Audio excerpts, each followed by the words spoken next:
Here's something that should bother every leader responsible for organizational communication. You can have the most sophisticated data infrastructure in the world. You can segment your audience into dozens of behavioral cohorts. You can optimize every send time and every subject line, and your communication can still land with the emotional weight of a form letter. And on the other side, well, you can write the most compelling, psychologically resonant narrative ever crafted and send it entirely to the wrong people at the wrong moment.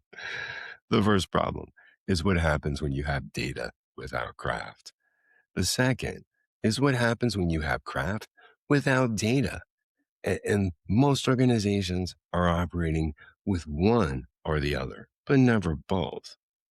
Today, we're going to explore what happens at the intersection of those two capabilities, why neither one alone is sufficient to move people during periods of change and transformation, and what the research tells us about the psychology of communication that actually changes behavior.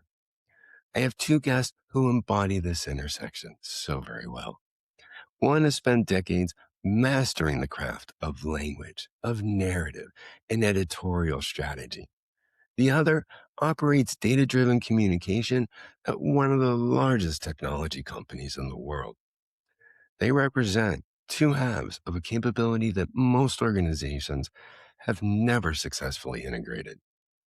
I'm Kevin Novak, CEO of 2040 Digital, professor at the University of Maryland, and author of the book, The Truth About Transformation, Leading in the Age of AI, Uncertainty, and Human Complexity, along with the Ideas and Innovations weekly newsletter. Welcome to the Human Factor Podcast, the show that explores the intersection of humanity, technology, and transformation, along with the psychology behind transformation success. This is season 2.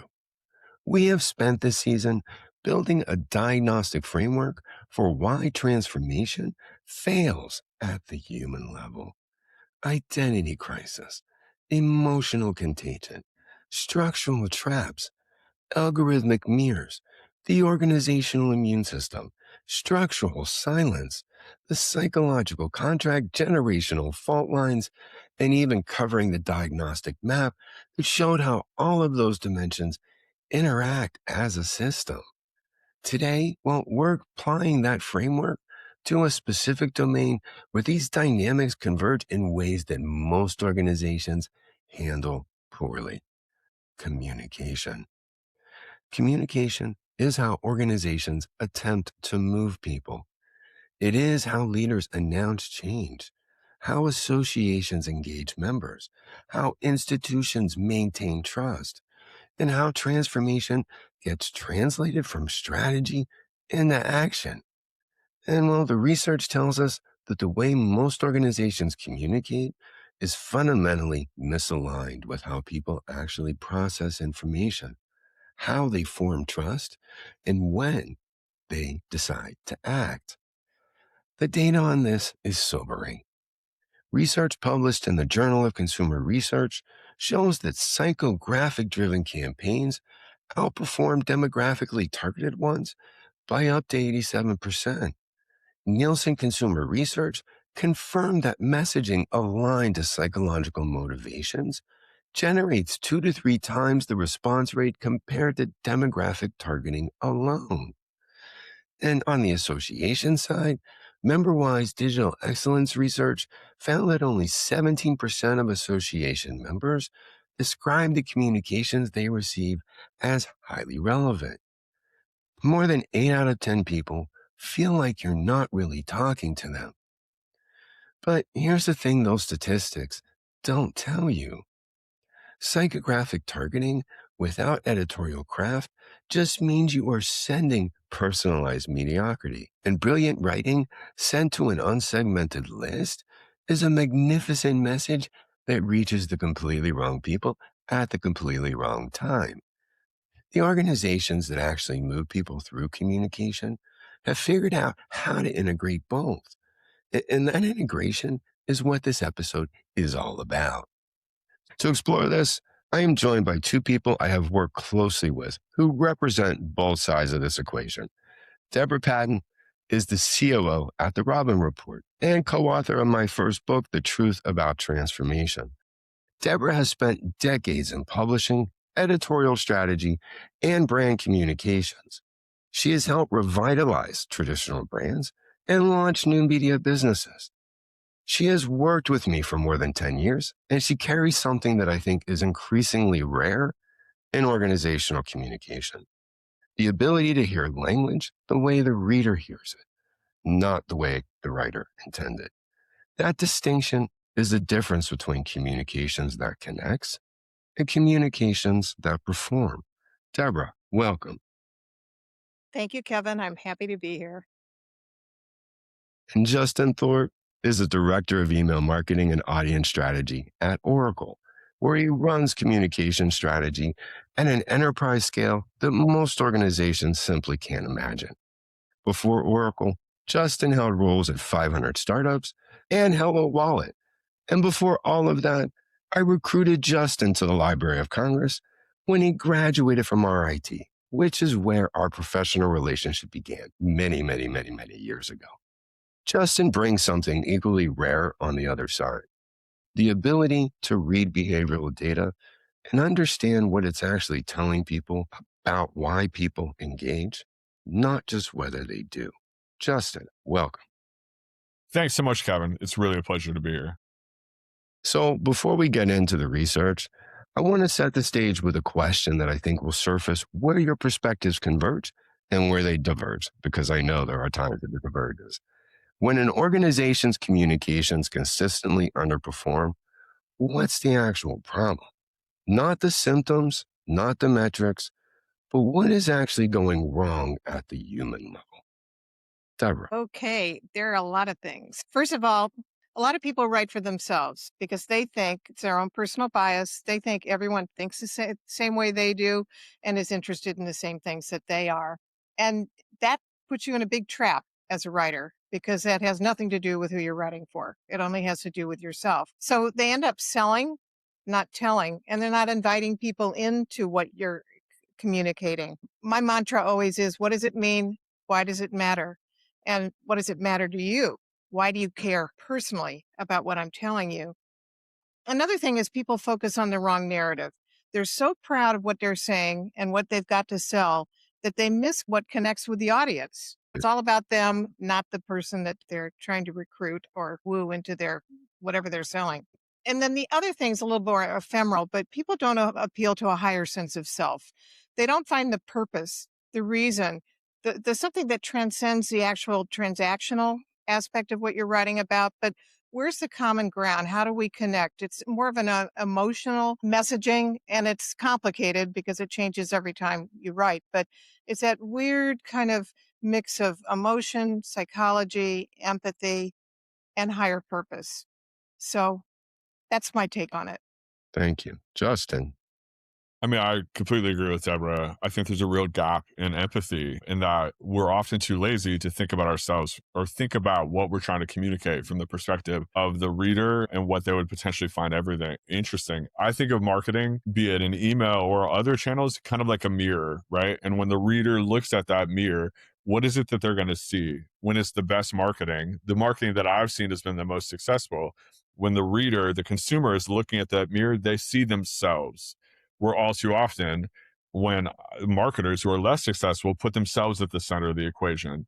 And then when the reader sees their marketing, they see the product or the company or the organization or the person who's doing the communicating. That doesn't land as successfully. When I send out marketing, my goal is that I want someone to see that marketing and I want to be like, wow, you understand me. You understand me, my problems. And there's that bond, that trust that's created from that. On the other side, often, so my channel is email. We have the everything email, the email that's trying to do all things for all people. People. Yeah. And it doesn't work. It doesn't work. Having done this now for almost 2 decades, like I could tell you what the stats are going to be for those emails before they go out, right? Because I just have seen it so much and they fail every time. So, what you're both describing connects to the tension that I think most organizations have never resolved. And it maps directly to what psychologist Daphne Osserman at USC, and she's been studying her work on identity-based motivation theory. So Oyserman's research tells us that people are more likely to take action when that action feels congruent with who they believe themselves to be, not who they are on paper. So who they see themselves as. So demographics tell you who on paper, psychographics tell you the who in their head, but neither one tells you how to speak to them in language that actually lands. And so that is the craft dimension that you guys were both mentioning. So I see two failure models in organizational communications, and they almost always present it as if one is more sophisticated than the other.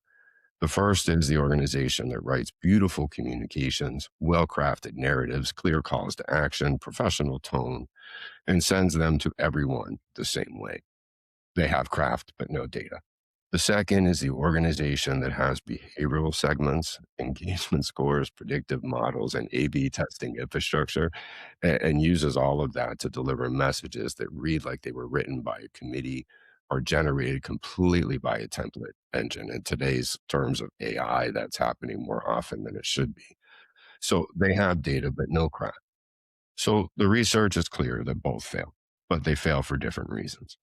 The craft without data organization writes something compelling and then broadcast it, and hoping relevance will be achieved through quality alone.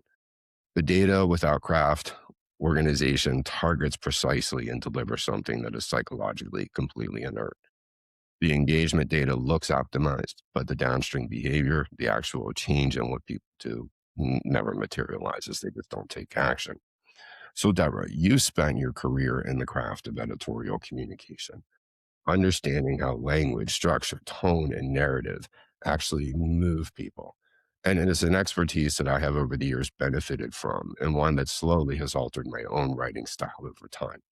So when you look at organizations that have invested heavily in data and segmentation, but are still producing communications that feel so very generic, what are they missing? And because I always ask complicated questions, what is the gap between knowing who your audience is and actually reaching them? So I would have a couple of things to say about that. First of all, data is really useful information, but it's not storytelling. And as cliched as it might sound, you need to figure out how to get into the hearts and the heads and the minds of your audience. And data, sometimes they collect the wrong data. It's transactional, but it doesn't explain the motivation and why people do what they do. So you're probably asking the wrong questions in the first place. I think also in terms of data, you need to separate needs from wants. Data is typically impersonal and it doesn't go into these deeper realms of what I said before about motivation. So if you were really to be smart, and Justin, you can correct me, and I'm sure you'll have a different attitude, but if you could figure out how to collect data that explains the benefits to somebody of whatever it is you're trying to communicate instead of just trying to get their money out of them, I think it goes back again to asking the wrong questions. So you can't write a script based on data. It can give you some insights. It can give you some intuition and some benchmarks of where people are. But you have to come up with what is really compelling and what are those touch points as a writer. You can use data to sort of inform that, but I always see data as after the fact, not before the fact. So it ends up being kind of in reverse order. And it isn't easy. None of this is easy because everybody's different. Their touch points are different. And frankly, it's kind of exhausting as a writer to be able to do this because you have to be able to morph into all different ways of thinking and all different attitudes. So I would go back to, from my perspective, you got to you have to ask the right questions in the first place, or the obverse of that is you're probably asking the wrong questions with your data. So Justin, on the data side, Mhm. and you can talk about the craft as well, because I know you spend a lot of time on that. So when you look at organizations that produce genuinely well-written communications, but to your earlier point, they are communicating to all. They have no segmentation strategy, no behavioral data, no way to understand who is engaging and why. What does that failure look like at scale? And what are they leaving on the table? Yeah, absolutely. And this is where I think Deborah and I are similar, but start to diverge, right? Where she comes with the data last, I come with the data first. My data and the data that we leverage, or the data that I advise on, is really there to help me know my audience, right? How do I look at that audience first? Is that's going to help me to most effectively empathize with who I'm getting in front of, so that way I can create that relevancy. The difference between something landing and not is ensuring that the person who I'm getting this craft, getting this beautiful artisanal product that Deborah or someone like her is creating, to making sure that I get it to the right people at the right time, at the right stage of their relationship. These are all different dimensions that we leverage, that we have data for. I need to have that data so that I can ensure that I get the right message from Deborah to the right user at the right time. Otherwise, it won't work, and it's the opposite of love. The thing that I don't worry about is not unsubscribes from my emails. It's apathy, right? I worry about someone just seeing it and not caring. I don't want to become part of the background noise. The difference between a content and an advertisement isn't whether it's paid or not, it's relevance, right? No one cares about whether or not something was paid for if I find it actually interesting, right? It's all about targeting, and that's where the data is required. But it requires that I actually give something great to my audience, which is where the part that Deborah does day in and day out is absolutely paramount. So here's a question for you both, right? And it's an integration question. So in the years that we have collaborated together, we've tried to bring these two capabilities together. So Deborah, you write the communications. Justin, at Oracle, you operate the systems that deliver them. So when these two sides actually connect, what changes? Can you each describe a moment where you saw craft and data working together and the result was qualitatively different from either one alone? Justin, you go first. It's the difference in the end. I mean, both starts with the data, moves to the craft, but then it ends in the data, right? I'm able to look at and see every time we send an email out, if we have both craft and data working in harmony, we wildly surpass every benchmark that we put out there, right? That we advise people on, right? Because people want great content, they want great messages. And when you can get the right message to the right person at the right time, they engage with it at extraordinary levels, right? And you can drive human behavior, but you have to understand people with the data and provide them a quality product in order to do that. So I would add to that situation, for me, in my experience, is sort of unique. It takes a very sophisticated company, a very sophisticated person like Justin, to be able to help somebody like me enhance or amplify what I'm writing. But my experience with most media companies, and God, I've worked for so many of them, and their marketing communications teams are clueless about what Justin's talking about. They don't have the right software. They don't have the right database management systems. They don't have a Justin who's sensitive to this information. They're just working at like schisms. So it's kind of goodbye and good luck. And then, oh, after the fact, oh, that really tanked, and you clueless. You're not, well, you might have an intuition, but you don't really know why, because you don't have any coaching that gets you there in the first place. So that's why I'm saying most of my experience about data has been after the fact, not before the fact. And I think that's where AI changes everything, right? That with the power of artificial intelligence, right?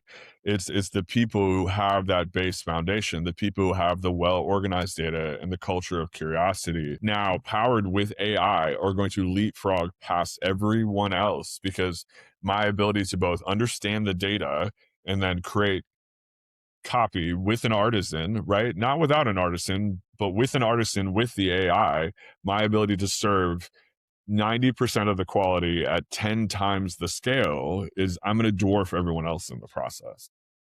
So that brings up a whole different point that actually we haven't talked about at all, is the actual writing itself. Because I personally, and I know I'm old school, I cannot stand AI writing. And to get to the point where you can prompt it and it can be sort of an avatar voice for yourself is very time consuming. You have to be dedicated, passionate. You have to have the technology expertise to do it in the first place, because I field so much writing from people that write for me And I can tell when it's AI, it's formulaic, it's boring, it has no soul, and has basically nothing to do with the audience. It's just this peppy, formulaic bullshit, basically. So I agree with Justin, and we all know where this is headed. The people who are going to succeed are the ones that work in tandem with AI and help and deploy it to make them better at what they do.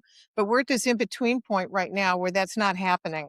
People are either just writing this junk, doing what Justin said, but not massaging it, not owning it. So we're at a hinge point here. And let me diverge a little bit here because you guys both hit on a very interesting dynamic. And you have small companies, large companies, a very fast, short tenure for most marketing communication professionals, right? 12 to 18 months is what they last. And then they're moving on to the next company, organization, or so forth. You both mentioned the gap and that there's gaps in what people are focused on, gaps in what data may be available, or if they don't know what data is available and how to leverage that. So, how does that play into things?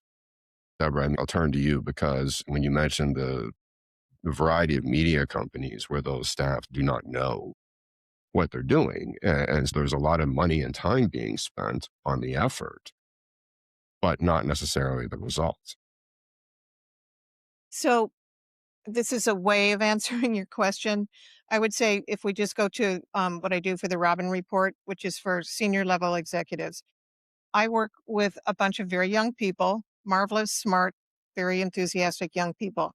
They're convinced that the best way to communicate is through reels, social media, short form videos, anything that moves, you know, that you don't have to read for a long time. On the other hand, when we did our reader survey, all our executives want is long form journalism. They can't stand podcasts, they can't stand webinars, they don't have time to watch or listen to them. So if we communicate that to them, they want the transcripts so they can scan them. So, and I'm not, you know, vilifying generational gaps, but I think this is a question of that you think you know best, but if you don't know your audience, it's immaterial. So just because it's cool and chic and hot stuff to do this new form of communication, it doesn't mean that it resonates with your audience. So it goes back to what we've been talking about, you whether it's data that provides this experience, talking to people, talking to your audience as opposed to just studying them. You have to know who you're writing for. And I think a lot of marketing teams, as I said before, they know best. It's their bias that they're smarter than everyone else in the room and that they have the smartest way to address these problems. That makes sense. What would be fascinating with the research you did on what the different content types for the Robin Report would be is to put both out and then look at the engagement data to figure out whether or not their expressed interest actually matches their implicit behavior. It does. Well, that's good. We don't collect the amount of data that you do, but it's very clear that the clicks, page views are very small for all of the broadcast communications we do compared to the written journalism. I mean, it's very It's, old school. It's counter trend, but it's a mistake though. It's a bias that people have, right? They have a bias towards their own or what they of think they course, want, and often what their explicit interest and their implicit behavior are two different things. I mean, that's great that in your instance that they actually match up, but it's something that you always want to check because I think often people think that they know how they receive information, but then their actual behavior differs entirely. totally. I totally agree. In this case, I can validate it. So it's just not my opinion or my own bias, but No, it's that's also great. because I know the audience, It's the Netflix queue phenomenon, right? Everyone's got two Netflix queues. There's your aspirational Netflix queue. I like to think that I'm the person who would watch, documentaries and, art Mm. house TV shows, but I watch, Below Deck and, various other things that are utterly mind numbing, right? Your implicit and explicit behaviors or explicit interest in your implicit behaviors are inherently different. So, And it also, let me I'm talk so, to, let me set this up because, okay. several weeks ago, I spoke at the ASAE Membership Marketing and Communications Conference downtown DC. And much of what I'm representing and why, and us putting together this episode is what transformed into that presentation. So there were some research frameworks that tie this all together. And Justin, you hit on this about people's implicit and explicit behaviors, because there are three psychological drivers that determine whether someone genuinely engages with a communication or they simply process it and move on. So these are not abstract concepts. They're the mechanisms through which both craft and data either succeed or fail. And so the first driver is identity-based motivation, and it's from Oyserman's research. When a communication reinforces someone's sense of who they are, right, engagement goes up. When it treats them as a line item in a database, engagement dies. So think about the difference between a renewal email that says your membership or your subscription expires on July 31. Click here to renew, update your credit card, or so forth, versus one that says, as a member subscriber of this community, you've been part of shaping these critical industry standards this year. That's not just a membership subscription, it's a professional identity worth continuing. And that correlates in many ways to professional or for personal relationships. And they're the same as completely different psychological framing. So Oyserman's research predicts, and our testing confirms across a variety of different clients, that the second version outperforms the first by a significant margin. But here's the critical point. The second version requires both the data to know what the member actually contributed and the craft to frame it in language that resonates rather than just completely flatters. So neither capability alone produces it. The second driver is what I call trust architecture, and it draws on Paul Zach's Neuroscience of Trust research published in Harvard Business Review. So Zach identified behaviors that stimulate oxytocin production, the neurochemical foundation of trust. Three translate directly to communication. So it's the recognition of excellence, information transparency, and autonomy. So when your communications celebrate contributions, share information honestly, including challenges and uncertainties, and give people choices about how they engage rather than prescribing a single path, you're building a neurochemical trust with that customer, subscriber, or member. And again, this requires both dimensions. So the data tells you what to recognize. The craft determines whether the recognition feels genuine or performative. And any experienced communicator knows that the line between those two is entirely a function of language. And Deborah, I've learned so much from you in that regard. The third driver is behavioral activation. So drawn from clinical psychology and adapted for organizational communications. The research on retention tells us the first 90 days for any subscriber, customer, member determines whether someone stays. And it's not because they evaluated the value proposition and found it lacking, but because they never activated the behavioral patterns that create what organizational psychologists Mitchell and Lee call psychological embeddedness. So it's the links, it's the fit, and the sacrifice that weave someone into a community. So, Deborah, these three drivers, identity, trust, and behavioral activation, again, which I have learned so much from you, are psychological mechanisms, but they only work if the language carries them. You can't data engineer trust. You can't algorithmically produce identity reinforcement. Someone has to write the words that make those mechanisms fire. How do you approach that? How do you get in people's heads when you sit down to write a communication that needs to actively identify building trust? What is happening in the editorial process that makes the difference between something that connects and something that just sounds like it should? I think it's hard. I think you have to be almost like a chameleon. You have to let go of your ego and your bias. So you have to, it takes a lot of empathy. I mean, to go back to what we talked about before, to understand how people are and what they think. And the one thing we haven't talked about is writing for what they want to become, which is yet another angle in writing for persuasion.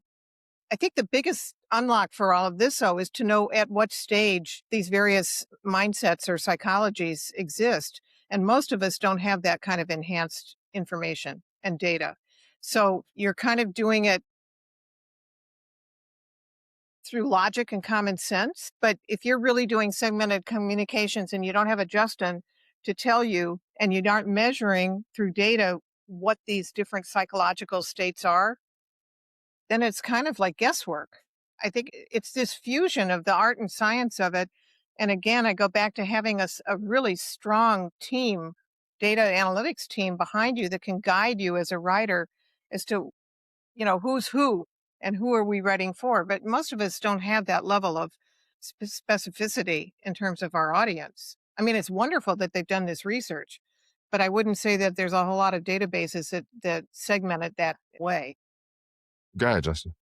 Say persona development is a big thing for me. We create a lot of personas around the different types of people that we're writing for, and then do a fair amount of research either through qualitative conversations, or honestly we utilize AI to produce personas that, I don't know, ChatGPT is able to pull together every post from every subreddit about esoteric topics. I'm not able to do that. And so it's able to provide insights into the motivations beyond or behind someone who's a chief medical informatics officer in a way that I never will be able to. And so that's able to provide me then insight into the motivations behind that role inside of a major hospital system in a way that will help to inform how I go and advise a specific team about how to approach their communication strategy, which will then dovetail into how I pull the email segment to ensure that the right message is getting to the right audience.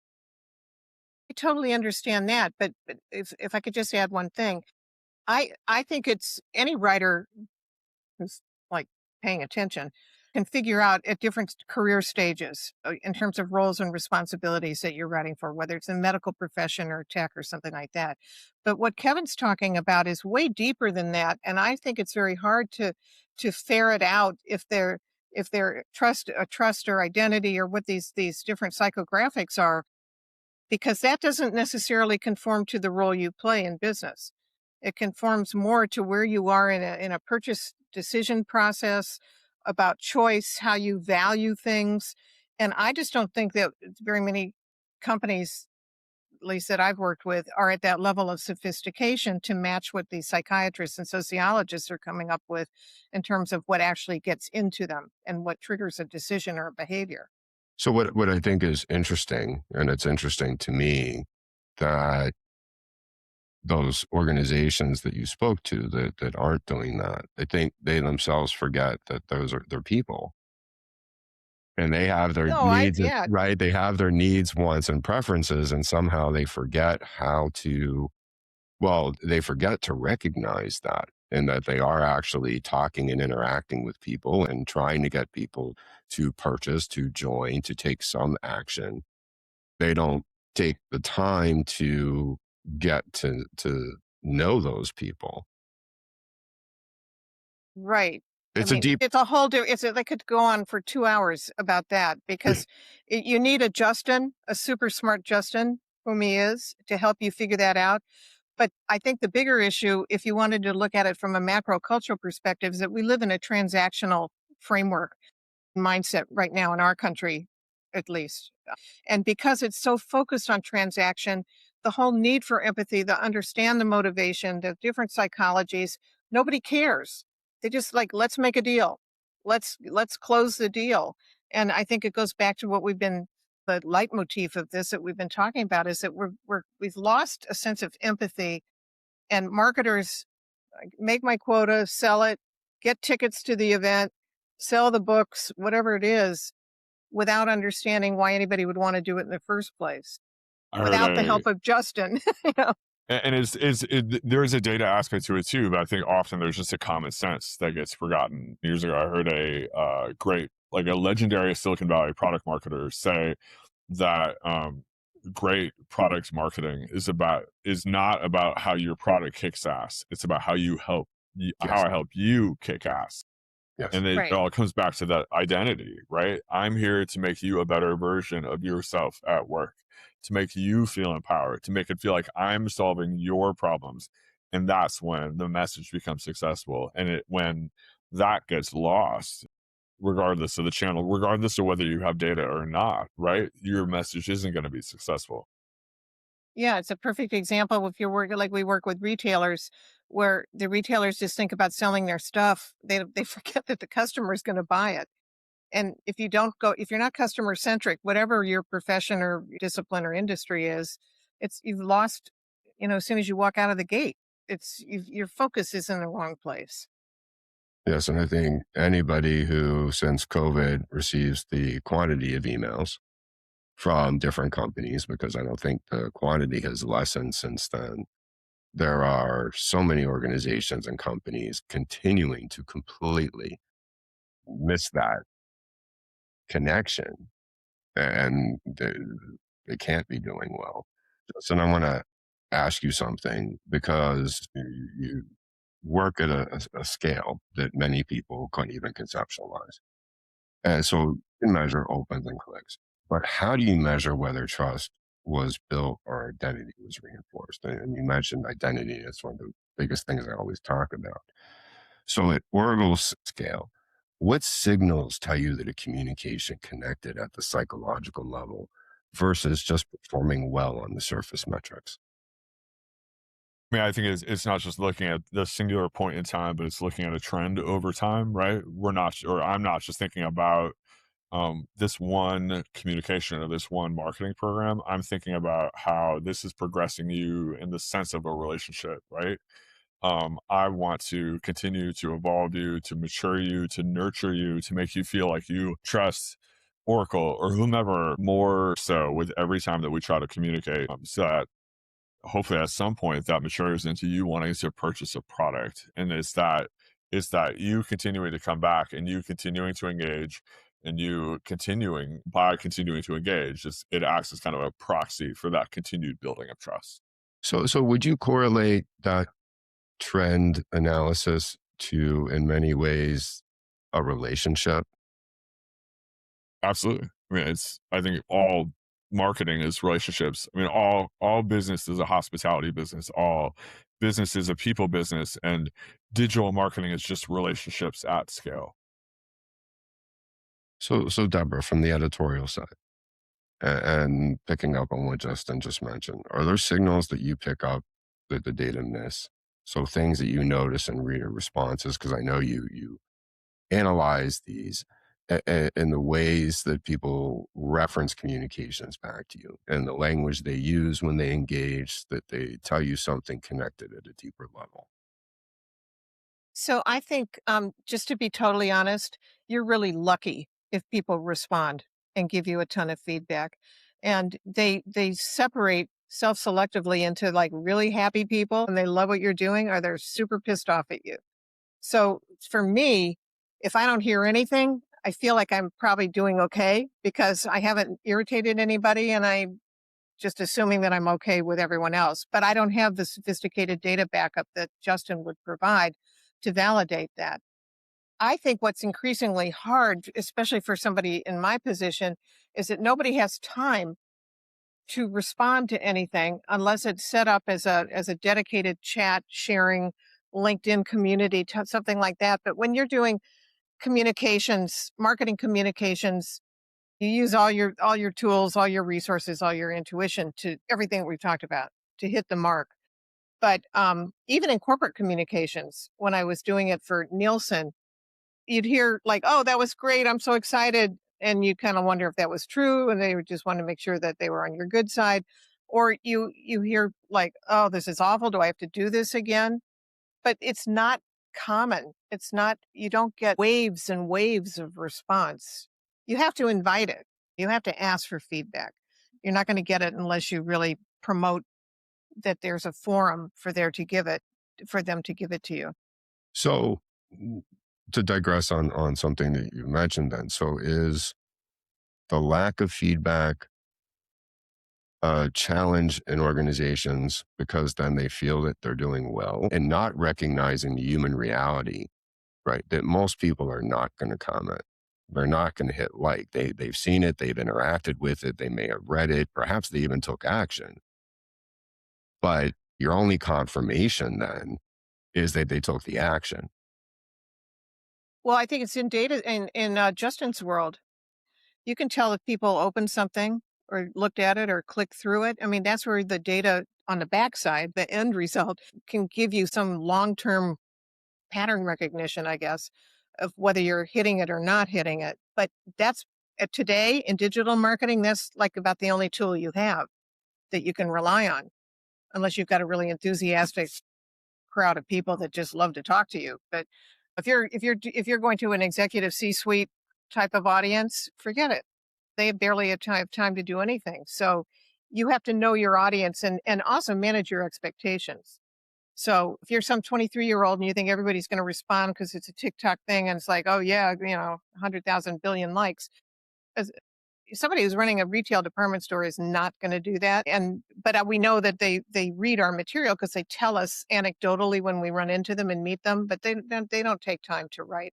So again, you have to have a lot of confidence to do this and kind of a thick skin, and you can't take this stuff personally, but you do have to pay attention to your audience and understand who they are, to go back to what Justin said, the roles they I play think in a business. coincidentally, is that confidence. I think also it comes in parallel with vulnerability, right?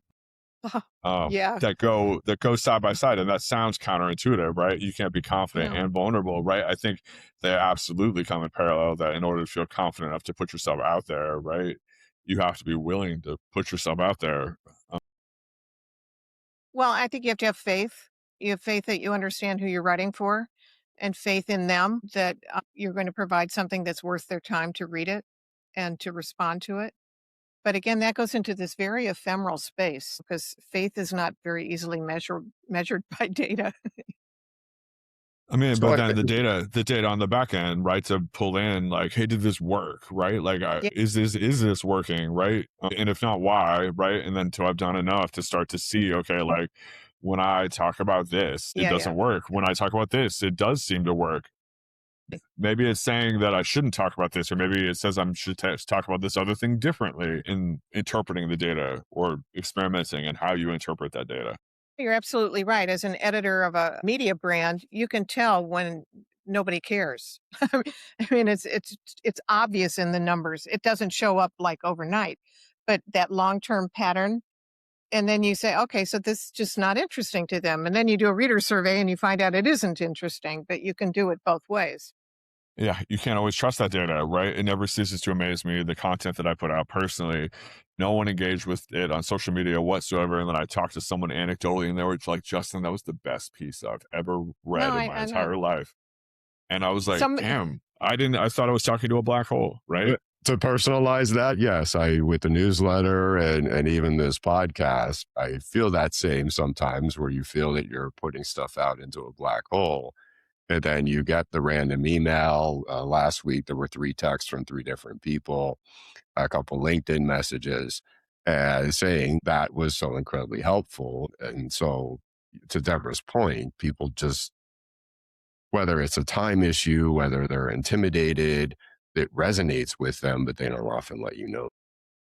So there's sort of a lesson here is that you need to get out. We get so stuck and so focused on what we do, and we're sort of working with our heads down all the time. But whenever I go to events or conferences, everybody says, oh my God, it's the first thing I read every morning. Oh, I couldn't live without it. Now, you would never know that waiting for them to tell you that while you're sitting locked onto your computer. So it does require being in the world, being with people so that people don't take the time to write. But so you have to have the confidence that they are reading, And clearing.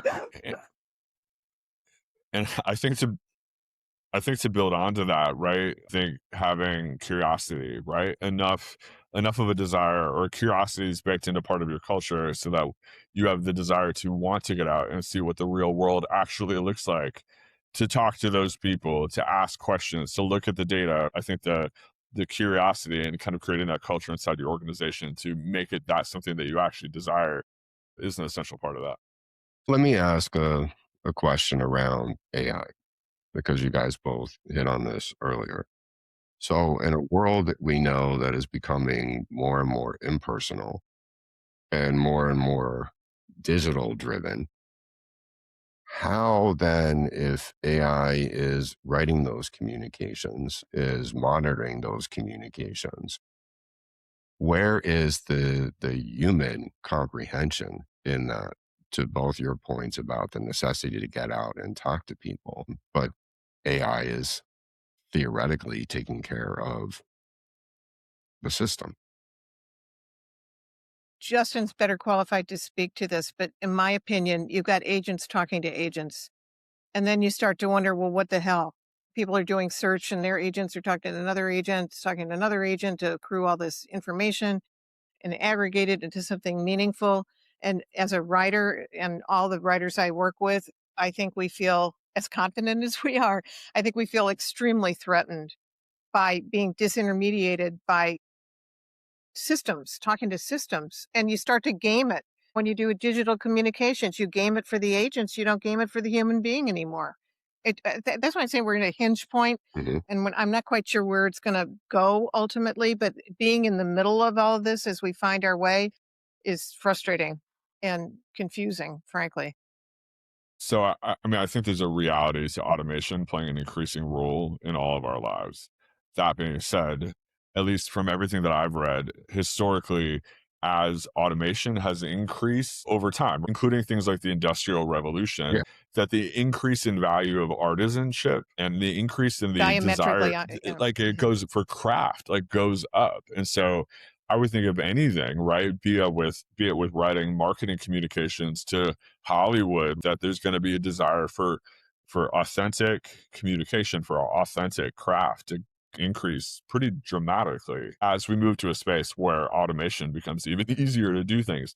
That being said, I truly think that craft and AI can go hand in hand and will. That being said, though, the heart has to still be there. The brain still has to be there, of which, I mean, at least for the foreseeable future, I really don't see AI being able to do it in the same way or do it without a Deborah Hmm. in there in the mix. Hmm. So we've trademarked, which I think we're going to put onto future communications, trademarked always human, never AI. I just have to make sure the writers honor that because it's so tempting to do all this research and then to not turn that research into your own voice. And we're all new to this, but I can spot it immediately. And it's very hard to edit because it's so perfect. It's perfectly written and the grammar is perfect and the spelling is perfect, except that it doesn't sound real in terms of opinionated, insightful content with a perspective. So again, back to my hinge point, we're sort of muddling our way through where this is going to eventually take us from an editorial perspective. So I want to flip back to the psychological segmentation. And so it categorizes people by who they are and how they relate to an organization psychologically. And so there are four primary mindsets. And one is the identity seeker. And it's someone for whom belonging is the primary driver. They join, they engage, they purchase, they stayed because it reinforces who they see themselves as personally or professionally. The second is the knowledge acquirer. They're driven by trust. So, specifically, the information transparency dimension. They want depth, to Deborah, to your point, on likely your readers. They want the depth, they want the exclusivity and the expertise that they can't find elsewhere. Then there's the network builder, and they're driven by behavioral activation through social connection. They're in it for the people, not the content. And the passive consumer is someone whose identity salience has completely faded, whose trust has simply not been activated, and whose behavioral patterns have not been established. So critically, passive consumers are always temporal state, right? Because they're not a personality type. So the power of using those categories changes what both sides of the equation can and need to do. The data side needs to identify which mindset each person is operating from and detect when they shift. And the craft side needs to write communications that speak each mindset differently, not with different facts, but with different emotional architecture. So, Deborah, this is where I think your expertise becomes most visible. And again, the years of working with you and what I have learned from you. So, when you sit down to write four versions of the same communication for four different mindsets, and the ask is the same: a renewal, an event invitation, a transformation announcement. but the craft is completely different. And you mentioned this earlier that it can be exhausting, right? So, how does the language change? How does the emotional architecture shift? And can you walk us through what moves in the writing when that mindset changes? Oh, it sounds like a cliche, but you have to walk in their heads and in their shoes. And so, therefore, you have to understand with these different mindsets or archetypes, whatever we want to call them, what motivates them. And that is everything we've been talking about, hearing people, not just listening to them, understanding people, common sense, just how human behavior works. I mean, any person who's really good at this studies people from whatever vantage point, whether it's pop culture or intellectual material or news and what's going on in the world. You cannot isolate yourself and be able to communicate. So you channel them. You channel into them and you're not you. It's like, what are their triggers? What are their touch points? But the only thing that I worry about with this convenient model that you've just described is that people are any of those things in the same person. No, it's It always depends on the situational. situation. Always It's situation. the situation that determines it. So it's a little tricky to write for a static psychological mindset or approach because I could be a passive consumer about one thing and totally the opposite for something else. So it gets very tricky to try and follow a matrix like that unless you've got Justin and his team to be able to really identify that for that particular product at that particular moment in their life, that's the mindset that they're living. And boy, that's an ideal world to me as a writer. I you have to be incredibly sophisticated to sell something based on that kind of information. I want to hit on because Justin mentioned the Netflix queue earlier and in the presentation, and I actually was trying to find a different example to use, but Netflix checked all the boxes because Netflix, yes, is using data, right? But it's using your behavioral patterns of what you've watched to make predictions of Like what, Amazon.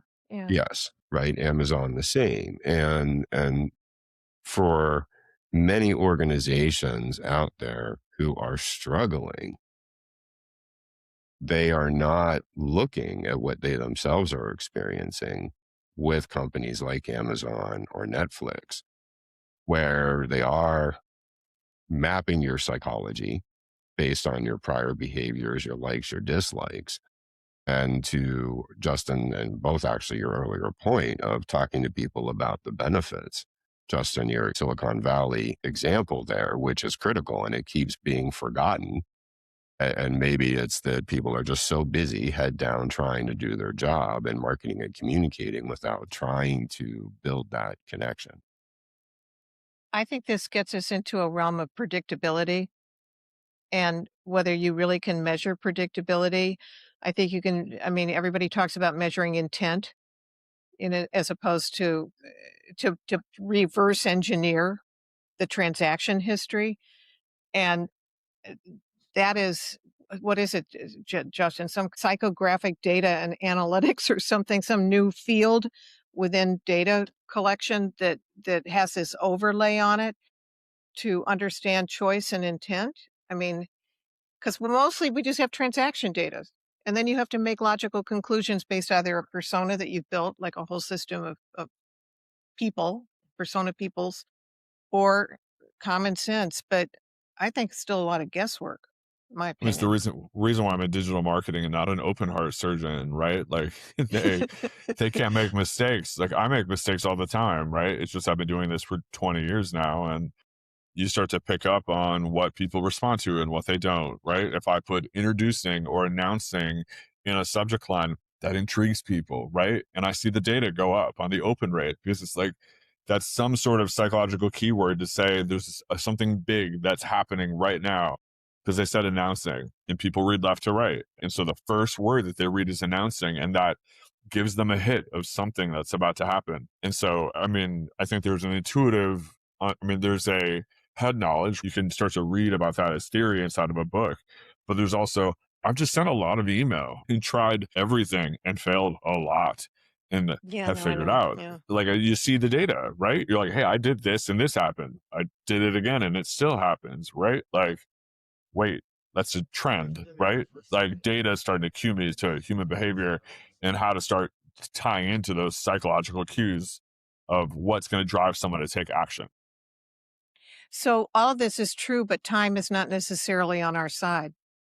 And to fail and to experiment and to find that sweet spot that you're talking about, usually we're so time constrained because of the deadlines of meeting whatever target or goal it is. You don't have a lot of latitude to fail too often or experiment too often, and then you that's what ends up kind of making the equilibrium of mediocre communications, because you're out of time, you're out of options, you're out of everything, and you get lazy, and that becomes a self-defeating So, prophecy. so is that because of the system, whether Maybe. it's a small media company or large corporation, where there's a calendar, all the Hmm. different products, services, offerings, events, and so forth are on that calendar.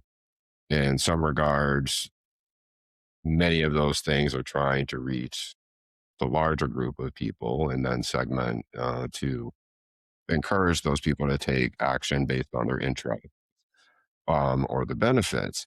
And so it's a machine, right? It's a very large system. So it's the system itself actually preventing the critical thinking and the thought process that's needed to make improvements. We talked about feedback and the importance of getting feedback, and it's also like soliciting that feedback yourself. Like we have a, or at least I push kind of a cultural value of questioning everything productively. That we inside of myself, my team, the teams that I work with, it's all about how can we look at and ask like, hey, did this work? Did this not work? What could I do better the next time? Is I had a boss who would always say, let's try to suck 1% less every single day, right? And if that's true, that compounding growth, I mean, that drives towards a lot, right? But you need that culture where we're never just sitting still, we're never just resting on our laurels. We're always trying to figure out how can we improve and how do we take it one step further. I mean, it comes back to that again, the hunger or curiosity, including with people. Like it's more data, more life experience. There's another thing too that we haven't talked about at all, is that I think the people from a writing perspective, I think the people who are good at this are systems thinkers. They connect things holistically, so they see how everything's interconnected. And sometimes data doesn't fall into that very conveniently because data is in these discrete silos, and it's making the connections with all these data points is how does it fit together into a larger system. And people live in these complex systems. They don't live in independent siloed ways of thinking or behaving. And I think that that's certainly an opportunity with the creative team and the data team, where they can interact and and help each other better by embracing the fact that it's not fact, transaction, but how do all these things connect into a larger system? Because that's how people really act. That's how they behave in a complex system. What would your top three piece of advice be for an organization that is trying to make improvement? I mean, in the end, I think it really all comes back to the basics. I mean, I feel like majority of the tips really come back to embracing putting your audience first, right? Understanding your audience. How do we look at the data? That doesn't mean that we're not going to utilize the crap, but we use the data at least initially as a way of helping to understand who we're going after in order to help inform the craft of the writing communication in order to make sure it's the most effective possible. I think getting out, like we talked about, is a great tip. And then being open to asking questions and to challenging each other directly. You care personally, but you challenge directly. The reason why I'm able to challenge my colleagues around their approaches, right? It's because they know that I care about them and who they are, and that we're all trying to move towards personal growth. And it's crazy. You would think, oh, it's some flashy tool, AI, data, and yes to all those things, right? But I think the biggest things that really decide whether or not something's going to be successful or not is so much more basic, right? Do you know who you're talking to? Are you taking the extra effort to get to know them well, to understand what's behind them and who they're after, and then how the data could potentially lead you to that? But then when you have data on the other side, did it work like you thought it would? Did you have a clear understanding of what your goal was from the onset, right? These are all the basics, which I think in 80% problems or 20% problems, I think the basics, that solid foundation is really going to determine the 80% of whether you're going to be successful. It's fun to talk about design and aesthetics and all that's very important, right? But it's like, if you don't even know who your audience is, what you're trying to do, some of the basics, right? You're not even starting off on the right foot. So I agree with that. It's ask the right questions because we usually ask the wrong ones. Check your bias far, far away. Don't think that you know better than everyone else, and try and encourage your teams to think that way as well. I'd say another thing is to embrace the outliers. People who ask a lot of these questions are often seen as troublemakers in an organization. They're independent thinkers. They're maybe the creative people that are just willing to not accept the status quo. And sometimes the answers come from them in a more cogent way than even a marvelous set of data because they do have the courage, they have the confidence, and they have the will to ask questions differently, to be skeptical. And I think that's really important in an organization. And it certainly feeds into the creative process of communicating with people is to, as Justin said, be curious, be open, get rid of your personal bias, but think differently. Think like people think. Don't think like your organization thinks. I mean, just to riff off what Deborah said, I love skepticism, right? I heard an interview with Dan Rather where he talked about the difference between skepticism and cynicism. Yes. Yeah. Especially working in bigger companies, it's easy for cynicism to breed and everyone to assume negative intent and that to breed status quo thinking. I think skepticism is very different where we're asking questions, we're challenging the status quo as a way of trying to drive forward and drive growth and drive Absolutely. outcomes, right? Which is a very different mindset. Absolutely. It was an important group of philosophers. So my final question for you both. Right? We have been talking about the integration of craft and data as if it's a natural partnership. And I think we've hit on it in multiple ways that it's not, because most organizations, these capabilities sit in different departments. They report to different leaders and rarely collaborate in any meaningful way. So what has to change organizationally, right? This podcast focuses on the human factor and majorly to change and transformation for this integration to actually happen. And what have each of you seen that either enables or prevents these two sides from working together effectively? So this may be totally simplistic, but I think there's an assumption that creative people think very differently than analytics people. And so the creative bias is that the data people think very linearly. They don't, as we were talking about before, think holistically and how all of these things connect together into some kind of functional system. So the outlooks and the intellectual attitudes of these groups are so different that you need a way to bring them together and celebrate each other, not judge each other. And so you're already coming with a point of view that is like apples to oranges almost. The way I think is so different than when I talk to a lot of data people. They're very clear and very convinced about what they're saying, and I'm all over the place, but for a reason. So that's what I think disables it. To enable it, you've got to have you have to have a team. Everybody needs Justin, everybody. And not everyone has a Justin who thinks both ways and can bridge that gap and help us understand better instead of being antagonistic. There's this frisson that often exists between groups that think so differently, which is that bias that I know I'm right. So in the end, it's the leadership, the organizational leadership has to set up the environment, the culture, and the permission for everybody to work together and acknowledge and, as I said, celebrate or at least not judge each other's differences. Figure out how you can work taking the best of both worlds together. Thank you for the very kind words, Deborah. Yes, I think of it in a metaphor using oil as a metaphor. You have the raw oil, the raw product, and that's the data The that crude. sits, the crude product that sits. And on the other end, you have I've recently got really into Formula One. You've got the Formula One cars. You are the Max Verstappen of writers, like which is a high compliment, or Lewis Hamilton. Like you are a legend at what you do, right? But there's got to be someone who's refining the crude oil, the crude product, in order to bridge that gap between the artisan, the crafter, the person who is executing, and the data that's sitting as a raw product, right? Someone who can help bridge that gap. And it has been an aspect of what I've built my career on, which I think has been really beneficial for myself and for all the different situations that I've worked in, being able to kind of see both sides and help the data dwellers, the people who live in that crude product, kind of take what they've got, and there's so much potential there, and then connect that up with the people who are doing the craft, who are like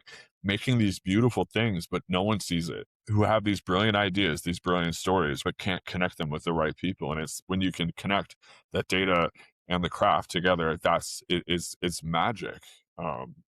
Which is fun. It's one of the joys of my career is being able to see when those two things have worked together. I mean, including many instances. I mean, the library, the Library of Congress, right, was a merriment of using technology and storytelling to come together to make magic happen, which is crazy that that was 20 years ago, right? But that's Things a are, perfect example. but true things are true things. I mean, and We that's the tend to just ignore and forget them. Yeah. common sense part. You take a great story and you can use technology to put it in front of the right people. People eat it up. And what was true 20 years ago now is a majority of what I talk about today, now with just an AI and data sweetener on top. Well, I know that it's a cliche to talk about storytelling because it seems to be the au courant solution to everything, but it was always what connected us. And it started around the fires in Neolithic times, and it hasn't stopped. And it's the one piece where we feel connected, we find common ground, and we can learn to care about each other. But you have to be a really good storyteller to do it. Amen. Yeah. And we often forget the human side, right? The human factor of it all. So, Deborah, Justin, thank you both for this conversation. And what I hope our audience takes away is that effective communication during change, transformation, or an effort is not a data problem or a writing problem. It's an integration problem. And solving it requires both capabilities in the room, not in sequence, but really in a genuine partnership. Here's the core insight from today's episode. Every communication your organization sends either reinforces or erodes the psychological connection between you and the people that you are trying to reach. There's no neutral communication. Every email, every announcement, every newsletter is either building identity, trust, and behavioral embeddedness, or it's allowing those connections to fade. The organizations that communicate effectively during transformation are not the ones with the best data or the best writers. They are the ones that have figured out how to make those two capabilities work as a single system. Data without craft delivers precision without resonance. Craft without data delivers resonance without precision. Neither one alone moves people. Together, they change behavior. If you found today's episode valuable, subscribe to the Human Factor podcast wherever you watch or listen to podcasts. Leave a rating and a comment and share this episode with your communication and marketing teams because this is the conversation they need to be having with each other.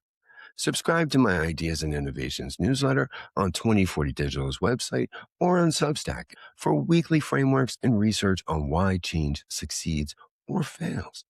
Connect with me on LinkedIn, where I post regularly about the psychology of transformation. And take the Transformation Readiness Assessment at transformationassessment.com.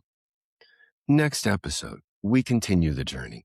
Until then, remember, change and transformation doesn't fail because of technology, strategy, or market conditions. It fails because of people. And the more deeply you understand the human factor, the more likely your transformation is to succeed. I'm Kevin Novak. Thanks for watching or listening.